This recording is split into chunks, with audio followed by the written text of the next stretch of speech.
What is up, YouTube? This is DeFGandolf coming to you with another World of Tanks video. Today we are taking a quick look at the Centurion Mk. This will be kind of a first thoughts video as I've just recently unlocked this tank, and I'm going to share some of my initial impressions of the vehicle. Now, the line for the Centurion Mk includes just incredible tanks such as the Cromwell and the Comet. Those two are just awesome, and in my opinion, I like the Centurion better. The Cromwell and Comet are very similar vehicles. They have very fast playstyles, and yeah, that's great and all, but I prefer my true medium tank action, if you will, and the Centurion Mk delivers that. Now, I've been grinding this line for a little while. I didn't particularly like the tier 4 or 5 vehicles, although they weren't that bad. I mean, I've had worse. But once you get to the Cromwell, it's fairly smooth sailing all the way through the rest of the line. There's not really any tanks that set themselves apart as being poor vehicles, so it's a pretty good time. The XP requirement for the vehicles is not that bad, it's pretty average, unlike, say, the US medium tank line that actually seems like it has fairly low XP requirements to move on to the next vehicle. But the Centurion Mk is... I don't know how to put it. It's a fairly average vehicle in all respects except for the gun's penetration. But we'll take a look at that more in Tank Inspector in just a moment. But at the end of this video, or towards the end of this video, I'll also have one of my best replays that I've had since unlocking this tank a couple days back. And we'll see how that works out. This tank has an excellent turret front. The mantle is very strong indeed and can bounce a surprisingly high number of shots. So let's head over to Tank Inspector and take a closer look at that. Be back in just a second. And here we are, the Centurion Mk. Now, this tank has kind of okay armor. I mean, it's good enough to bounce shots from lower tier vehicles, especially light tanks, which is very nice indeed. It is fairly well angled all the way around, and surprisingly enough, I thought this little, I don't know what that is, it looks like a piece of glass almost that the driver would look out. Surprisingly enough, it's not a weak spot. So yeah, if you're trying to pick weak spots, say you're in a tier 6 vehicle fighting against the Centurion, that's actually not a weak spot. But the armor's base thickness is only 76 millimeters on the upper plate, and then it has a band of 110 right here, where the lower plate meets the upper plate. That's the strongest part of this tank's armor on the front, and the lower plate is also 76 millimeters. So if you're shooting at this tank straight on, most tier 8 tanks should have no problem penetrating the frontal armor of this vehicle, as long as you don't hit this completely troll gun mantle, which if you hit it at any kind of angle other than straight on, even then it's really finicky. You will get a bounce. Also, you can aim at the top ridge of the turret from the front if you are having to engage it frontally and the enemy playing the Centurion is hiding his hull. I do recommend shooting for this area. Turret cheeks, bad idea. Unless you hit right up next to the gun mantle, you will ricochet off. And you can also try to shoot below the gun mantle, but I don't recommend that either. You're better off, if you're going to shoot the turret, just aiming for this bit up on the top.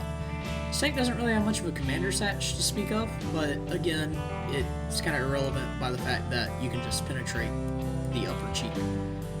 Now, one interesting thing about the Centurion that I haven't noticed on a ton of other tanks is the tracks actually stick out a good bit in front of the hull.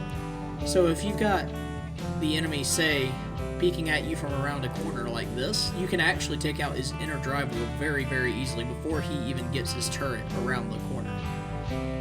And that's just a really easy shot to take, and most guns can deplete the HP of the tracks very quickly, usually in one shot. Another thing is that on a lot of tanks, if you are sideways onto them and you shoot the upper drive wheel right here or right here, you will a lot of times be able to damage the tank on the other side. That's not so with the Centurion, which is kind of misled. I found a lot of times people are shooting here and just tracking me or damaging my tracks and failing to actually penetrate my tank, just because instead of going through and hitting my tank, they're going through and bouncing off my front plate, or they're just going through and missing completely out the other side. So that's one kind of strange thing I've noticed. But the armor on this tank, the side armor, is 51 millimeters over most of the tank. The side of the turret is actually fairly thick at 100, anywhere between about 112 all the way around the side, and at various angles that can produce some very strange bounces. These things on the sides of the turret, they're not actually hitboxes. Do not shoot these. You will not get any damage. It will count as a miss. Another thing is, if we look back here on the back of the tank, no back armor. The back of the turret is actually, again, fairly strong. So if you have the back of the tank, just shoot it in the hull to minimize any risk of bouncing off the turret. The top armor is very, very, very, very bad. The thickest it is about 30 millimeters, and then you can get some weird 31 places on the commander's hatch here. So if artillery is shooting at you, they're going to have a very good time if they get a shell to come down on top of your tank. They will penetrate and do full damage to your vehicle, which can absolutely wreck your day. So all in all, the armor on the Centurion is decent. The gun depression is actually pretty decent. So you can use your turret to poke around rocks and up over hills and things as such to give yourself an advantage over your enemies. Let's see here. If we take a look at the stats here, the penetration on this tank, 226 with standard ammunition, which is very, very good. It's actually 34 millimeters of penetration, higher than the tier 8 medium tank average, which is just excellent. I played through the Pershing and the T69, and I also had the Super Pershing for a while, and having, depending on what tank you're playing, 165 to 185, I think, penetration. It works, but you have to be really careful about aiming at tier 8 tanks. And even medium tanks, you have to be careful with those. But with the Centurion, you have no problems going through the frontal armor of tier 8 medium tanks and most tier 8 heavies, as long as they are not angled excessively. You still shouldn't be penetrating any just stupid angle shots. That's just not going to happen with this 20-pounder gun. But you also do you also do about 10 damage less than the 90mm guns on, say, the American tanks at only 230 as opposed to 240, and that's actually well below average. So overall, I really do like this gun. Its DPM also isn't nearly as good as, say, the American Pershing, but by the same token, it's not behind by much, and the extra penetration is well worth it. Also, the reload time is very good, so you will still be able to, like the Russian medium tanks and the American medium tanks, put shot after shot into the sides of any heavies who are unlucky enough to give you their sides. And overall, this tank is just an excellent vehicle in my opinion. I've played a number of games in it, but I think it's easily better experience for me than even the Pershing here at tier 8 on the American line, which I really, really enjoyed. T69 I didn't like so much, but that's besides the point. So now I guess it's time to get into our replay. Since this is just a first thoughts review, I'm only going to do one replay. If this was a full review of the tank, which I might release in the future, I will have probably 2 or 3 replays at least. So let's get right on into it. Alright guys, here we are. Centurion 1 on Karelia. This is Assault, we are defending. And I'm going to take a little ride over to the eastern side of the map on defense here. And we'll see what happens. That fixed up. Now, we do have a, in my opinion, fairly large disadvantage in this game as a team. The enemy team has, looks like, an extra heavy tank, and they also have 2 tier 8 heavy tanks. An IS-3 and a T-32, arguably the 2 best tier 8 heavy tanks, while we're left with no tier 8 heavy tanks, and just tier 8 mediums, such as myself, the other Centurion, and we also have a Panther 88 premium tank. We also do have 3 tier 8 TDs to their 2, and we also have extra TDs down at tier 6, and a C-100Y platoon. So the only advantage we have here is on the TD side of things. They have more light tanks, medium tanks, and heavy tanks, so as far as just the pure tank lineup, it's not looking quite in our favor. However, we are defending, so having a large number of TDs is actually beneficial in many situations. So most of us medium tanks, including and also the KV-85, have come up here to the eastern side to duke it out with whatever they send this way, and we find a fairly, large number of enemy tanks here. This is a very good situation for the Centurion because I can just poke my turret up above that little ridge. Now, one issue we have here is that T-34-1 is keeping me proxy spotted, and they do have an FV-304 who we are hitting nearby, actually aiming at the KV-85 at the moment, I believe. So that is one issue that we had here. I'm trying to find a shot on that T-34-1 because I don't like him being there. I don't like being constantly spotted. That T-25-2, on the enemy team there, he was the best of players, I guess we could say. His WN8, as you can see from XVM on the right side team panel, is not that great, and he shows why here. Also, T-28 prototype, pin the turret cheeks. That's not something that you can do with the Pershing or the T-69 from the straight on front, but it's something that you can do, however, with the Centurion. So the T-28 goes down because he was overly aggressive there and exposed his side to much of our team that are further back behind. T-34-1 has been reduced to very low health. I tried to prevent him from getting away, but I was 1 degree short on the gun depression, and my shot flew high. Now we've found the T-29 again, and I put a very good shot into his commander's hatch. The accuracy on this 20-pounder gun on the Centurion 1 is excellent. You can pull off those shots all day long, as long as the enemy doesn't juke you out like you'll see him do to me here in a second. Missing a commander's hatch at this range is no fault of the gun, I'll put it that way. Put a good shot into the side of T-29. That T-25-2 is still sitting back there, preventing me from wanting to rush this T-29 and going on and getting him out of the way. That was a bad shot on my part. I was trying to aim at the commander's hatch, but my reaction time was too slow when he moved. I wasn't expecting him to move. And the T-25-2 is still sitting back there, preventing me from just rushing over, because I really want to protect my HP.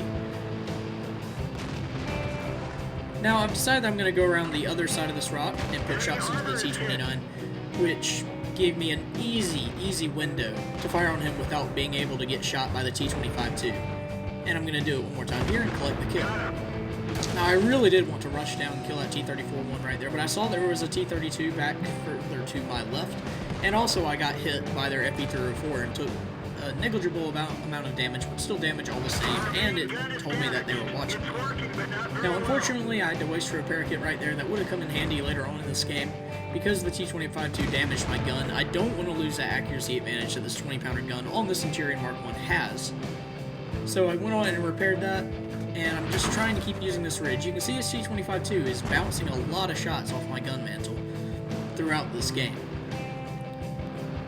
Now, I know the T-34-1 and the T-32 are still over to my left. I don't know who the T-34-1 is, but I decided to put a shot into the T-32.